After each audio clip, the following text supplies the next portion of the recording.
Hello दोस्तों, शिवी शुक्ला का प्यार भरा नमस्कार। आज मैं आप लोगों को छठ माता की बहुत ही सुंदर कहानी सुनाती हूँ। तो अगर कहानी पसंद आती है आप लोग को तो आप लाइक, कमेंट और सब्सक्राइब ज़रूर करिएगा। तो सुनिए, मैं आपको छठ माता की कहानी सुनाती हूँ। एक घर में सास बहू होती हैं। बहू बहुत अच्छी होती है, सास उतनी अच्छी नहीं होती है, पर अच्छी है उतनी अच्छी नहीं होती है। मतलब तो क्या होता है कि सास जो है वो बाहर का काम करती है, बहू घर का काम करती है। लेकिन सास में थोड़ी ये आदत है कि उसका विचार ये होता था कि पहले हमारे घर के सारे लोग खाना खा लें तब बहू खाए। तो सुबह बहू उठती, चाय बनाती, नाश्ता बनाती, सब कोई खा लेता, बहू को बचा कुचा थोड़ा बहुत खाने को मिलता था। और सास जो है वो अपना काम बता के बहू को कि ये काम करना है, और वो अपना बाहर चली जाती, बाहर का काम करने। बहू भूखी रह जाती, बहुत भूखी रहती थी बहू, पर करे तो क्या करे। सास नाप तौल के देती थी कि इतना इतना बना लेना, चावल आटा दाल जो भी देती थी कि खाना बना लेना, और ढेर सारे काम बता जाती थी। कुछ दिन तो बहू ऐसे करती रही कि जो सास दे जाती अपना बना के रख देती और बैठी रहती, भूखी रहती। लेकिन अब बहू भी बेचारी करती तो क्या करती, भूख ऐसी चीज़ है कि कितने दिन भूखा रहेगा इंसान। तो सास एक दिन जाने लगी तो कही, बहू ये इतना हमने चावल रख दिया है, ये आटा रख दिया है और ये सब सामान रख दिया है, उसको बना के रख देना और जो घर के काम है वो कर लेना। बोली ठीक है। उस दिन उसको बहुत भूख लगती है, बहुत भूख लगती है। घर में काम भी बहुत होता है, भाई खाना बनाओ, बर्तन मांजो, झाड़ू पोछा करो। अब हर घर में तो काम वाली नहीं होती है। और उसके बाद में दही मथो, मक्खन निकालो, दूध रखो पकने के लिए, बहुत सारा काम होता है। तो बहू ने सोचा कि अब हम क्या करें, हमारी सास हमारे बारे में सोच ही नहीं रही कि हम भूखे हो जाते हैं, ना पति सोच रहा, कोई भी सोचता नहीं है। और पहले की औरतें थोड़ा संकोची भी होती थी, मतलब संकोच करती थी कि कैसे कहें, खाने पीने में शर्माती भी थी। तो एक दिन क्या हुआ कि सास चली गई कंडा पात में और बहू को कही कि खाना वाना बना लेना। तो बहू के मन में एक आइडिया आया कि क्यों ना ये, जब वो दूध पकने के लिए रखती आग सुलगा के, तो उसने सोचा कि ऐसे तो जब हम बनाएंगे कुछ तो सास को पता चल जाएगा, या हम बनाई रसोई में खाना खा लेंगे, चावल निकालेंगे तो पता चल जाएगा, मतलब और रोटी खा लेंगे तो कम पड़ जाएगी। तो सोचने की क्या करें भगवान। तो उसके मन में एक आइडिया आता है। तो एक दिन वो क्या करती है, दूध जब पकने के लिए रखती है बड़ा से बर्तन में, तो दूध जब उबलने लगता है तो वो जल्दी से झट से जाती है, आटा गूंद के और उसमें छोटी छोटी पूड़ी टाइप में बना के और उसी दूध के बर्तन में डाल देती है। और जैसे जैसे दूध पकता है वो रोटी उसी में पक जाती है और निकाल के खा लेती है। अब वो ऐसे करने लगी तो अब वो भी आराम से खूब काम करती और थोड़ा उसके तंदुरुस्ती भी सही होने लगी, चेहरे पे चमक भी आने लगी और खुशी खुशी रहती भी थी। ऐसे कभी सास से गुस्सा भी हो जाती थी, भाई भूखी रहती थी तो सास आती कहती कि ये काम पड़ा है, वो काम पड़ा, तो कहती करती तो हूँ, काम ख़त्म ही नहीं होता तो मैं क्या करूँ। तो जब बहू का पेट भरने लगा, बहू इसी तरह रोज़ करती, जब भी दूध पकने के लिए रखती उसमें आटा की छोटी छोटी लोई तोड़ के और रोटी बना के डाल देती और दूध में रोटी पक जाती, बहू खा लेती और अपना काम करती रहती। रोज़ का यही काम होने लगा। तो एक दिन क्या हुआ कि बना के दूध जो है वो पकने के लिए रखा उसने।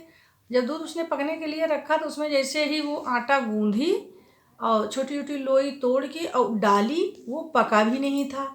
तो उसने सोचा कि अब ये पक जाएगा तो हम खाएंगे। इत्तेफाक से उस दिन क्या हुआ कि उस दिन जो है सास आ गई उसकी, सास आ गई फट से, दरवाज़ा खटखटाई, बहू ने खोल दिया दरवाज़ा। तो अब बहू क्या करे, इतना डर रही, इतना डर रही कि क्या करें। अब अगर सास हमारी जान गई कि दूध में हम ये काम कर रहे हैं और टिकरी डाल के हम पका के खाते हैं, तब तो हमको जान से मार देगी। हम भगवान क्या करें। बहू अंदर अंदर घबरा रही, बहुत रो रही, भगवान से बड़ी मिनती कर रही है। फिर वो क्या करती है कि जल्दी से कहती है कि हे भगवान क्या करूँ मैं, अब तो मेरी सास आ गई है, अब कैसे क्या होगा। तो वो अंदर ही अंदर माता रानी से प्रार्थना करती है कि हे चट माता, हमने सुना है तुम चटपट सबकी मान मनौती पूरा करती हो। हे माता रानी, आज हमारी लाज रखो, हमारी इज्जत रखो, और हमारे जान खतरे में पड़ी है। अगर तुम हमारा भला नहीं करोगी तो आज हम मर जाएंगे, वो कैसे क्या होगा, माता रानी हमारी रक्षा करो। तो मानता करती है कि हे चट माता, हमने सुना है कि तुम जैसे कोई चटपट मानता करता है तुम तुरंत उसका पूरा करती हो, तो हे माता रानी ये टिकरी कैसे क्या बनाना है ये आप जानो, लेकिन आज मेरी रक्षा करिए। अभी मेरी सास जाएगी और दूध देखेगी कि उसमें रोटियां पक रही हैं तो हमको जान से मरवा देगी और कहेगी झूठा दूध रोज़ इसी तरह खाती होगी। माता रानी अब हम क्या करें, मेरे तो कुछ समझ में नहीं आ रहा है, आप ही माता मेरी रक्षा करो। और मैं अगर मेरी जान बच गई माता रानी, आपने कुछ इसमें जो है वो कर दिया तो माता रानी हम चटपट आपका पूजा करेंगे, सब औरतों को बुला के और कैसे कैसे सब हम करेंगे। अब हम बिल्कुल वो पागल सी हो गई और एकदम डरने लगी, एकदम से रोने लगी अंदर ही अंदर कमरे में जाके। तब क्या होता है, सास आती है तो बहू से पूछती है तो वो संकल्प तब करती रहती है माता रानी से, चट माता से, माता मेरी इज्जत रखो, माता मेरी लाज रखो, मेरी जान की रक्षा करो माता, कोई चमत्कार करो। तब क्या होता है कि फिर सास पूछती है कि बहू तुमने वो दूध रख दिया पकने के लिए? तो बहू कहती कि हाँ माँ जी पकने के लिए रख दिया। वो अंदर अंदर काँप रही है, डर रही है। तो सास कह रही है कि क्यों इतना डर रही, क्यों काँप रही हो? सास को कुछ शंका होता है तो वो जाती है। सास सोचती है कि इसने दूध हो सकता है पी लिया हो, थोड़ा सा रख दिया हो, तो हम जाके देखते हैं। तो वो जाती है तो जैसे ही दूध का बर्तन खोलती है तो देखती है कि दूध लबालब बर्तन भरा है और पक रहा है, उबल रहा है खूब, और उसमें कुछ जो है गोल्डन टाइप में चमक रहा है, वो बार बार ऊपर नीचे आ रहा है, तैर रहा है उसी में। तो वो देखती है तो बड़ा सा उसको वो होता है एकदम से जैसे सोना इसे चमक रहा। तो बुलाती है झट से बहू को, कहती कि बहू यहाँ आओ, बहू यहाँ आओ। बहू डर के मारे जाती नहीं। बहू कहती कि हाँ माँ जी क्या है? तो वो करे यहाँ आओ, तो करे बहू झूठ बोल रही, करे कि माँ मैं ये काम करने जा रही हूँ, सासू माँ मैं वो काम करने जा रही। अब वो समझ रही है कि सास ने टिकरी देख लिया है तो अभी हमको मारेगी। तो कहती कि अरे तुम बहू सारा काम छोड़ के जल्दी आओ, यहाँ देखो ये क्या चमत्कार हुआ, क्या तुमने किया है इसमें। अब वो जा नहीं रही, बार बार डर रही है कि हे भगवान वही टिकरी सासू माँ देख रही हैं, उसी को देखने के लिए बुला रही हैं। तब फिर वो जा रही है, हाँ जाती है तो सास के पास हाथ जोड़ के खड़ी हो जाती है। तो सास कहती है कि अरे बहू तुम हाथ क्यों जोड़ रही हो, तुम डर क्यों रही हो इतना? तो बोली कि अरे देखो बहू ये दूध तुमने पकने के लिए रखा तो इसमें क्या डाल दिया है? तो बहू कहती है कि माँ जी हमने तो कुछ नहीं डाला है। तो कही कि नहीं बहू देखो इसमें लग रहा सोने की गिन्नी चमक रही हैं, इसमें जैसे सोने की टिकरी पड़ी हुई दूध में चमक रही हैं, 5-7 ऐसे दिख रही हैं, ऊपर नीचे आ जा रही हैं। तो बहू समझ आती है कि माता जी कोई चमत्कार करती हैं।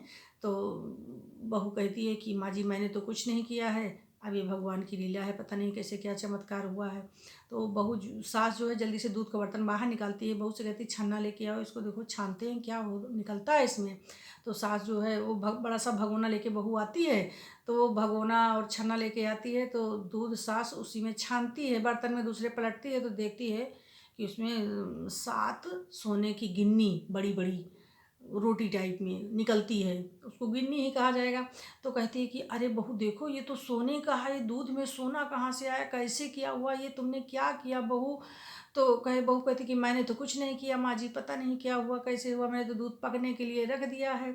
अब बहू तो समझ ही रही है कि भगवान माता रानी ने ही ये चमत्कार किया, क्योंकि मैं तो इसमें रोज़ रोटी डाल के पका के खाती थी, वही चट माता ने इसको सोना बना दिया मेरी इज्जत रखने के लिए, मेरी लाज रखने के लिए। माँ का ये चमत्कार है। अंदर अंदर माता रानी से प्रार्थना करती है। फिर बहू को सास कहती है कि बहू हम तुमको कुछ नहीं कहेंगे, तुम बता दो, जैसे तुम खुल के अपनी कभी माँ से बातें करती रही होगी अपने मैके में, उसी तरह आज हमसे बात करो और हम देखते हैं कि कैसे क्या चमत्कार हुआ है। तो बहू कहती हमने तो कुछ किया ही नहीं महारानी, पता नहीं भगवान का चमत्कार है। कहे नहीं कुछ तो इसमें हुआ है, आप बताओ, हम आपको कुछ भी नहीं कहेंगे चाहे कुछ भी आपने किया हो। तो बहू कहती है कि माँ जी जब आप हमको काम बता के चली जाती थी, बाहर आप काम करने चली जाती थी, तो हमको बहुत भूख लगती थी काम करते करते, क्योंकि मैं अपने मैके में सुबह ही खा लेती थी खाना अपने भाई बहनों के साथ में। यहाँ हमको खाना देर से मिलता था तो हमको बहुत भूख लगती थी, तो इसलिए हम जो है हमसे काम नहीं होता था। जब काम नहीं होता था तो आप आके हमको डांटती थी, तो हमको बड़ा बुरा लगता था। तो फिर एक दिन हमारे मन में आइडिया आया कि इसी दूध में हम डाल दिया करें रोटी 5-7 बना के, और फिर वो जब बन जाती थी, दूध में पक जाती थी, तो हम खा लेते थे। यही हम करते थे, डेली यही करते थे बाजी। अब हमको चाहे आप मारो, चाहे गाली दो, चाहे कुछ भी करो। तो सास ने कहा कि अरे बहू, हम तुमको कुछ नहीं कहेंगे और तुम तो बड़ा अच्छा की, और देखो। तो कहन ये कैसे हुआ? तो कहन आज हम दूध रोटी बना के उसमें डाली रहे थे, तैसे आप आ गई थी। रोज़ हम चोरी से खा लेते थे, आप नहीं जान पाती थी। आज आप आ गए तो हम बहुत डरे, बहुत रोने लगे। तो हमने चटपट माता से प्रार्थना किया कि हे माता, तुम सबकी मनोकामना झटपट पूर्ण करती हो, तो हमारी भी मनोकामना पूर्ण करो कि इसको जो है आप कैसे संभालना है, इसको आप जानिए। तो माता जी ने इसको सोने का बना दिया और हमारी इज्जत बच गई। तो सास ने कहा, अरे बड़ा अच्छा किया, इतना सोना मिल गया, और बहू तुम रोज़ ऐसे बना के खाया करो, हम कुछ नहीं कहेंगे।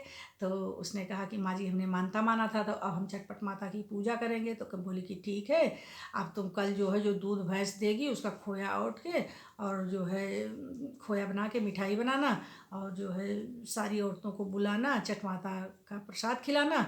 और बड़ी खुश हुई सास, बहू भी खुश हुई। और बहू को तब से सास मानने लगी, उसको टाइम से खाना पीना देने लगी।